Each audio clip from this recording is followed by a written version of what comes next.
মা আমার কিছু টাকা লাগবে, আমি জামা কিনবো, আমাকে কয়টা টাকা দাও। সারাদিন পাড়া বেড়ানি আর টাকা চাওয়া।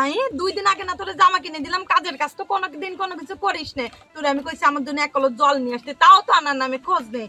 শুধু পাড়া বেড়ানি আর টাকা টাকা। সামনে যা, সামনে যা। আমি জল আনতে গেলাম। মা তুমি কইছো তাই দেখো দিদি আমরা জল আনতে যাচ্ছে। এই তুই এনে জল আনতে কোনে যাচ্ছিস? তোর যাওয়া লাগবে না, কলস রাখ। আমার একটু কাজ আছে, আমি জলও নিয়ে আসবো, কাজটাও সারি আসবো। তুই আন ওই উঠোন দা ঝাড় দে যা। না আমি যাচ্ছি আনতে। তোরে কইছি না জল এত ভার কেন?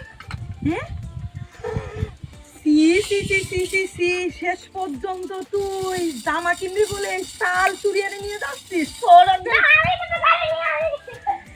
আরে আমার মেয়েরে কি অধপতন হলো রে, শেষ পর্যন্ত শাল নিয়ে যাচ্ছে, চুরিয়ে বেচতি। এই মুখ আমি কাপদারে দিয়ে হবো।